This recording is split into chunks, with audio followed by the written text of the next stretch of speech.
Freelance Pakistan team की जानब से आलमी गांव के वासियों को बिलखसूस graphic designers, web interactive designers, UI UX designers और मोशन ग्राफिक डिज़ाइनर्स को वेलकम, खुशामदीद और अस्सलामु अलैकुम।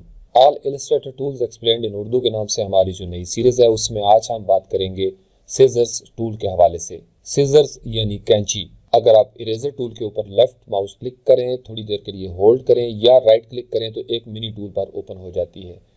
इस मिनी टूल बार के अंदर दूसरे नंबर पे सीजर्स टूल मौजूद है। इसका कीबोर्ड शॉर्टकट C है। अगर आप इस छोटे से एरो के ऊपर क्लिक करें तो ये मिनी टूल बार जो है यहाँ से अलग हो जाएगी और आप इसको यहाँ से पकड़ के यहाँ अपने सामने रख सकते हैं। इससे पहले वाले ट्यूटोरियल में हमने इरेजर टूल के बारे में डिटेल से डिस्कस किया था कि इरेजर टूल जो है वो इरेज करने के काम आता है। सीजर टूल का जो बुनियादी काम है वो है किसी पाथ को काटना, किसी सेगमेंट को काटना। यानी सीजर टूल से आप किसी भी पाथ को किसी एक जगह से या दो जगह से काट सकते हैं।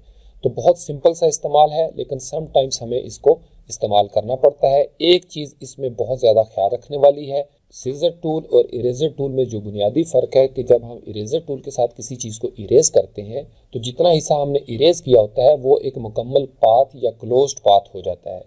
लेकिन सीजर टूल के साथ जब हम किसी जगह से किसी पाथ को काटते हैं तो वो पाथ क्लोज नहीं होता। उसके लिए हमें उसको बाद में ज्वाइन करना पड़ता है।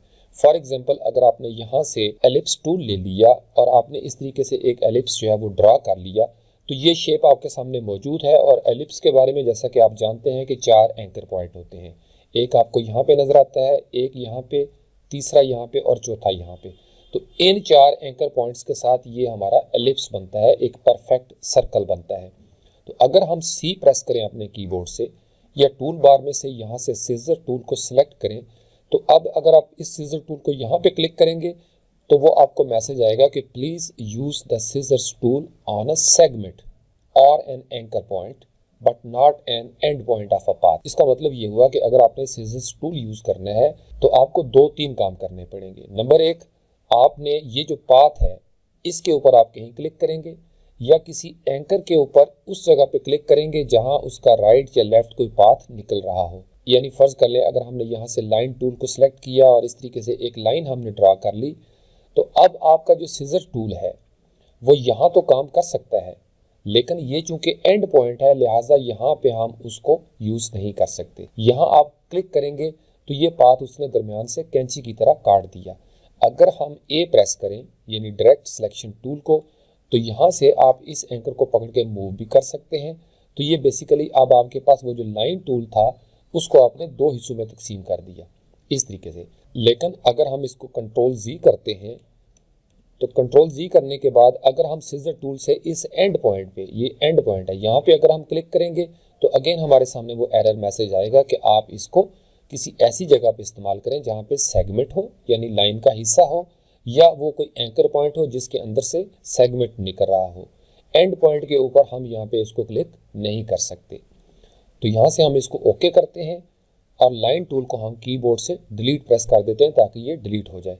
अब इस शेप को, ये जो हमारे सामने शेप मौजूद है, अगर हम यहाँ पे आके ये जो एंकर था फर्ज कर ले हमने यहाँ से आके इसके ऊपर वंस क्लिक कर दिया लेफ्ट माउस क्लिक के साथ, तो ये आपने क्या किया, आपने इसको यहाँ से कैंची के साथ काट दिया। तो अगर हम A प्रेस करें अपने कीबोर्ड से और डायरेक्ट सिलेक्शन टूल को एक्टिवेट कर लें तो अब बेसिकली आप देखिएगा कि जो ही हम इसके ऊपर क्लिक करते हैं तो ये चूंकि आपने वहाँ से काट दिया था और यहाँ पे क्लिक करें तो ये उसका दूसरा एंकर पॉइंट है। अब उस सर्कल को आपने यहाँ से इस हिस्से में से काट दिया था। अगर हम इसका यहाँ पे ये जो फिल कलर है इसको स्ट्रोक कलर बना के देखें तो कीबोर्ड से शिफ्ट प्रेस करके आप X की प्रेस करेंगे तो जो फिल कलर होता है वो स्ट्रोक कलर हो जाता है। तो स्ट्रोक की विड्थ जो है वो हम थोड़ी सी यहाँ पे ज़्यादा कर लेते हैं ताकि हमारे सामने वो नज़र आता रहे। यहाँ से हमने फर्ज कर लिया 7 पॉइंट्स और ये पार्ट जो आपने सीजर टूल के साथ यहाँ से ओपन किया था, अगेन अगर आपने इसको ज्वाइन करना है तो इससे पहले एक ट्यूटोरियल में हम डिस्कस कर चुके हैं कि ज्वाइन करने के लिए या आप अपने कीबोर्ड से Ctrl+J प्रेस करेंगे या अगर आप शेपर टूल के अंदर आए तो यहाँ पे सबसे नीचे है ज्वाइन टूल। तो ज्वाइन टूल को आपने यहाँ से सिलेक्ट किया और इस तरीके से वंस क्लिक करके आप इसको ड्रैग करके यहाँ पे ले जाएंगे तो ये आपका यहाँ पे ज्वाइन हो जाएगा। या आप इसको Ctrl Z करें और इस तरीके से अगर आप इन दोनों पॉइंट्स को यहाँ से सिलेक्ट कर लेते हैं और ऑब्जेक्ट के मेन्यू में जाते हैं पाथ के ऊपर आप हवर करें तो यहाँ भी लिखा हुआ है ज्वाइन और इसका कीबोर्ड शॉर्टकट है Ctrl+J। अगर आप इसके ऊपर क्लिक करेंगे तो अगेन वो ज्वाइन हो जाएगा। तो ये सारे टूल जो हैं ये आपस में इंटीग्रेट होके चलते हैं, यानी अगर आपने सीजर टूल से किसी पाथ को काट लिया है और आप उसको ज्वाइन करना चाहते हैं तो फिर आप इस तरीके से उनको ज्वाइन कर सकते हैं। दोबारा से हम शिफ्ट की प्रेस करके एक्स करेंगे तो जो स्ट्रोक कलर होगा वो दोबारा से फिल कलर हो जाएगा। तो बेसिकली ये शेप आपके पास पूरी मौजूद है, लेकिन ये एक ओपन पाथ है क्योंकि आपने सीजर से इसको यहाँ से काटा था। इसी तरीके से दोबारा हम सीजर को सिलेक्ट करते हैं और अब हम क्या करते हैं कि हमने यहाँ से एक क्लिक किया, इसी तरीके से हम यहाँ भी क्लिक करते हैं। तो ये बेसिकली आपने शेप को इस तरीके से दो हिस्सों में तकसीम कर दिया।